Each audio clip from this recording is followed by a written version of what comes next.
a lot of us look at death differently. I hate funerals because I hate, the drama of it and, everything like that. It's, a different way to look at something,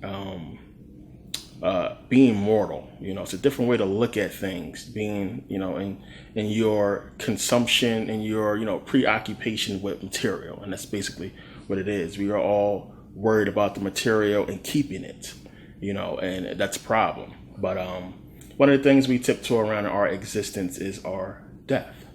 We know we are all going to die someday. And a lot of people worry about that. But what we fail to realize is we are already dead. People always say you're going to go to hell and you're going to rot in hell. But we're basically all rotting in hell when you understand the concept. It's already here. This is already the underworld, which if you watch a lot of my videos, you'll get this concept, but you'll really get a good understanding in this video. You got to understand, life is an illusion. Life it's a joke. You got to really grasp what we're talking about here. Sometimes your mind don't want to deal with certain things, and we unconsciously tuck stuff away. Sometimes it comes up on the surface and we dwell on thoughts and we think about stuff, but we don't want to deal with that pain, so we tuck it away unconsciously a lot of times. But you have to look at it in the same context as, a car. You get in the car has a lot of functions. The car cannot move, it cannot function without you. I mean, even if the car was ran by, computer program or remote control, it couldn't still move without a programmer, a person to, make it move. And it's the same with you. Your body is a spiritual vehicle, plain and simple. Without your soul or your energy, it cannot move. You have to look at it in the same type of context. It's the same thing. Without your energy, your functions, your motor skills, your speech, your movement, everything cannot happen without that energy first. As we talked about in meditation 1, thought, consciousness happens first. There's a thought, then there's energy that's produced, and then you have movement. So that is the real true you activating its body and causing it to move. So when you grasp that concept, you have to think about what you really are. When you are in a car, you're not really that car. Plain and simple, that's not you. You are an extension of it. It's an extension of you, I should say. And you're moving it and controlling it, but it's not really you.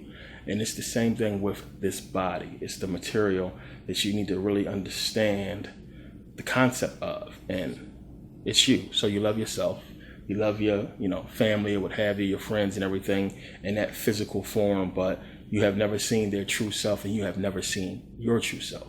Now I know it's going to be hard for a lot of people to grasp the concept of already being dead, that this is really not living.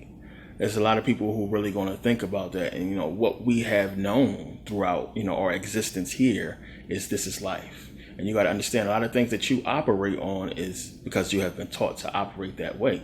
When you only know one way, you can't really know another way. You only know this one thing.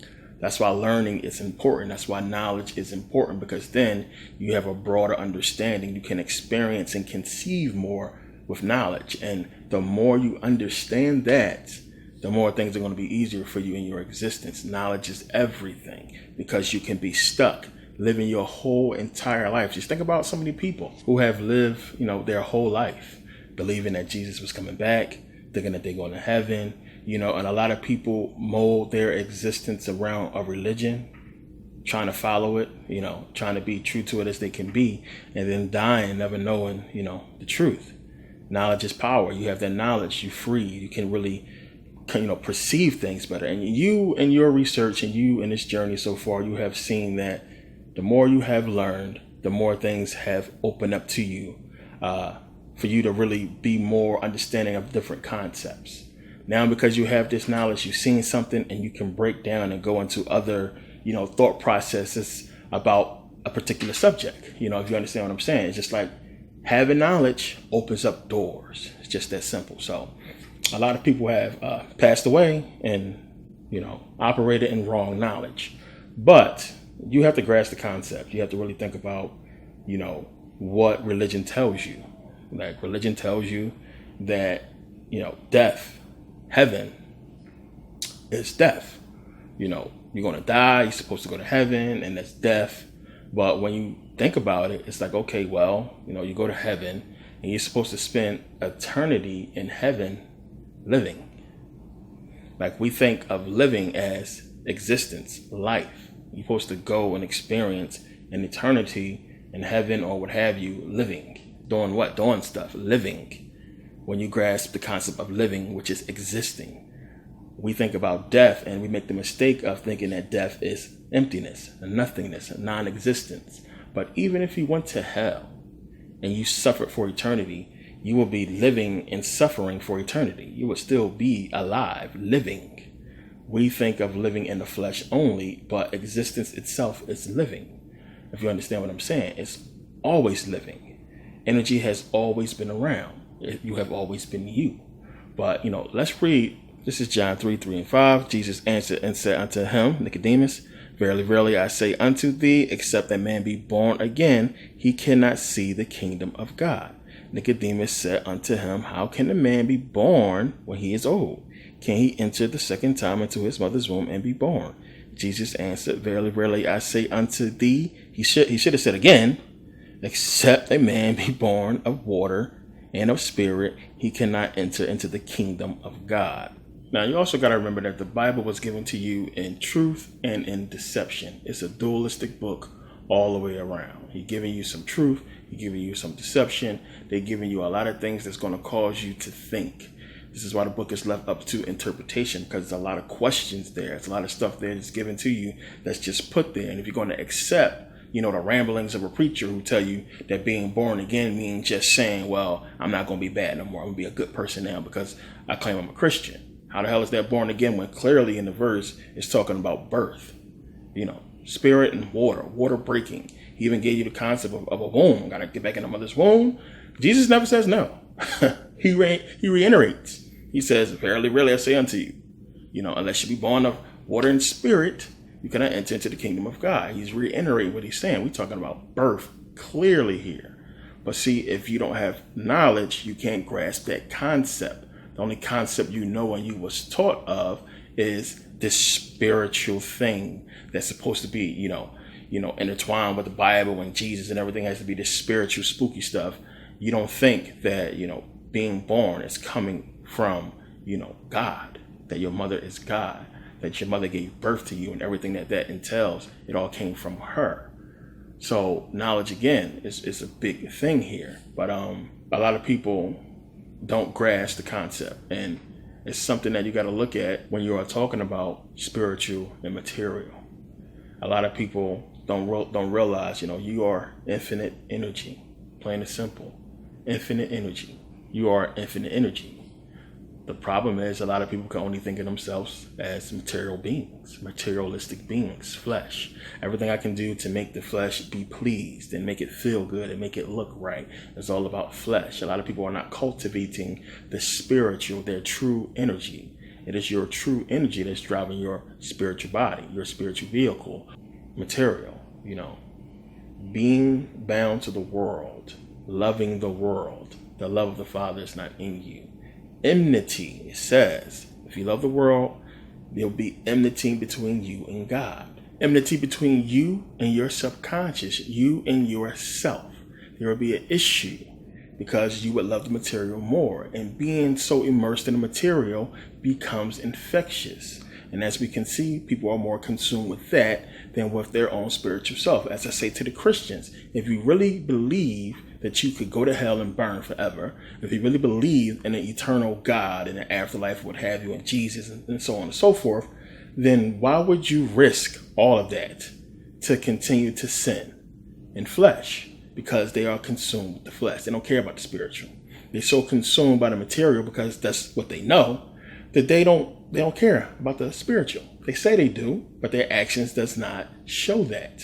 And as I said, it would be hard to do for any person. It's impossible to be perfect and to do what you're supposed to do as a Christian in this physical world because you're infected by it, plain and simple. So you look at the Muslim culture, Islamically, everything, the whole culture is ran off the religion. So we're talking about the government structure, the business structure, the household, all of that is ran by the religion and off the religion because there's no way without that structure, that religious structure, could a person go out and live holy in Islam. Christianity is not that way. You have a government that's clearly against the Bible, that clearly defies the Bible. You have people that continually, every single day, go against their belief in the Bible because of the material, plain and simple. So when the Bible is talking about that, it's clear to see there's no way you can be friends with the world, with material, and be, basically one with your true self. So understand, the ancient Egyptians understood the concept, and the ancient Egyptians basically believed that, let's say you die, that you can die, say you die, accident, mysterious, what have you, many things, many accidents that can happen for a person to die. But if you've done so, and you were on a spiritual path, and you were continuing on that spiritual path, and you passed on, and you wasn't ready, to basically move on with the gods, or basically the next stage of existence. You passed judgment, but you wasn't ready. So you basically reincarnated and came back in another body. It's a concept that they understood and talked about. So again, when we look at Book of the Dead, Ani, Nefris, what have you, we see judgment and everything like that. But we also understand that the mummification process, the whole tombs and everything like that, was for that purpose, was to understand. Again, if you go and see any of these tombs, the way they are laid out is as if the person was coming back. You had this person's life on the wall. Now, if this is a tomb that's supposed to be sealed and nobody's supposed to be coming in there, what's going on? So you have these memories because they believe that you will come back, and during the process or through death, you will come back and you would see the tomb, you would see everything that's there. It's kind of sort of a way for you to remember who you are. And if you transcended, you came back in the flesh when you got of age and the memory started to come back, you can go back. Once they recognize who you were, you can go to that tomb and see your past life and see who you was. And then when you look at a lot of the depictions, you can see, and that's one of the ways we can prove it, you can see it wasn't just the deceased body's existence in there. It was lives before that. That's one of the things they try to cover up. So you'll look at it and you'll think that, okay, that's a continuation of one life, but it's multiple lives in those tombs. Okay, and we know that one because of different jobs. You was a farmer, you was this, you was that, and it's showing you that inside the tomb, showing that this person's memory of his past existence is right there. There's that body. Now it says here, religion and reincarnation in ancient Egypt. In the ancient Egyptian religion, it was believed that what survived was not simply a kind of intangible or insubstantial being, but the body itself was reborn in all its physical substance, soul, or spirit, which re-entered a resurrected physical body. The surviving personality retained all the sensations of its earthly existence as long as it passed the judgment of the gods, the weighing of the soul or the heart, a process in which we call psychostasia. In such a state, the deceased experienced no adversity or suffering of any kind, and the sensation perceived were almost ecstatic, an increase of the enjoyment of this life. Now we know about the weighing the heart on a scale through judgment. If you pass judgment, you moved on. If not, then I meant would devour your heart. And that's symbolic of basically devouring, your memory, your knowledge, everything. You have to start all over again, be reincarnated, basically starting from scratch. The heart, that metaphor, again, as I said, it's energy. Your heart has an electromagnetic field. It is the center, the powerhouse of your energy is right there. As I talked about before, your heart and brain is connected via the vagus nerve and the cardiac nerve. So you basically process more signals with the heart than the brain. A lot of people don't understand that. But it's basically, that's your energy center, right there. And it's a connection between, your heart and memory. This is cognitive issues associated with heart attacks. A most recent study by Sweden's Lund University said that half of all heart attack survivors experience memory loss, attention problems, and other cognitive issues. Lasting effects on the brain, mental functions could even lead to possible dementia. So as I've said, imagine, living thousands of lifetimes, thousands of incarnations, and having memory of the last one, one before that, so on and so forth. All that knowledge that you would have. They kind of sort of giving you that hint with Highlander. If you understand, you remember the series Highlander or the movies, he was immortal. So, he died how many times? And you kill him, he come back. Unless you cut off his head, that was the only way, he could die. But he had so many different times that he died, and remember, those stages, who he fought or what happened when he died, and those memories. And he was a wealthy dude because he had all that knowledge, and he was able to, have money, later on. And you just imagine, being able to remember past lives and past experiences and things that you learned and pass them through the years, pass them down, and have that knowledge. It's an amazing thing. But to live so many lives and then to die and come back and be born into a life and don't know nothing, absolutely nothing, to have to be taught, and you died, you come back with no knowledge of any information or what have you, you have nothing to pass to the family. You have nothing. If you grow up and have kids, you have nothing to pass to them knowledge-wise. They're going to learn exactly everything like that, and probably pass you a knowledge. Which is why when you understand those concepts back in the day, and even still to this day, in respectable societies, the elders was everything. And we got to think about that. Being an elder was everything. Why? Because you had knowledge. You want to sit and speak to the elder because he's been through it. He has knowledge, things to teach you so you can go ahead and have a successful life. Now I'm going to look at older people, elderly people, as a problem. Put them out their misery. Forget them. I told you before, you sit down with somebody that's in their 90s, 80s, 90s, and have a conversation with them, they will blow your mind at the stuff that they can teach you and what you can learn. The world is growing in technology, and we look at old people as not having the knowledge of this new stuff that's coming, because we know we're going to be dealing with the new stuff. We don't care about the old stuff. But there's so many life lessons and things they can teach you to prepare you, for your life moving forward. But we don't look at it like that. Back then they did. Plain and simple, because it wasn't this new age stuff. The Egyptians wasn't tolerant of anything new. Everything was about the past. Know thyself was the proverb for a reason, because it was about remembering that information, which was the best information, everything you need to know. And this is what was taught, the past. Man, know thyself. They put the stuff in stone because it was that important that, we got to have these memories. If we come back, if something happened that we can't remember, it's in stone. It's not going nowhere. There it is right there to refresh our memory so we can relearn this information and understand what we left behind. Big concept that a lot of people were not understanding, that knowledge was everything. So the point of this is basically played out in your dreams every night. Every time you go to sleep, your dreams is basically the combination of all your knowledge, your memories, stuff that you have experienced. What you see in your dream world is stuff that you have experienced, that you have knowledge of. You won't see it if you don't have knowledge of it. You may see stuff that you don't have knowledge of consciously, but your subconscious picks up on everything that your eyes perceive, plain and simple. Even stuff that it figured out before you figured out. It's in there. It'll play out in the dream world. Just that simple. So the concept exists there. Consciously, you have no knowledge of it. As I said before, you are in a bad sleep, wherever you are, knocked out, not having no conscious thought that in reality, you're asleep.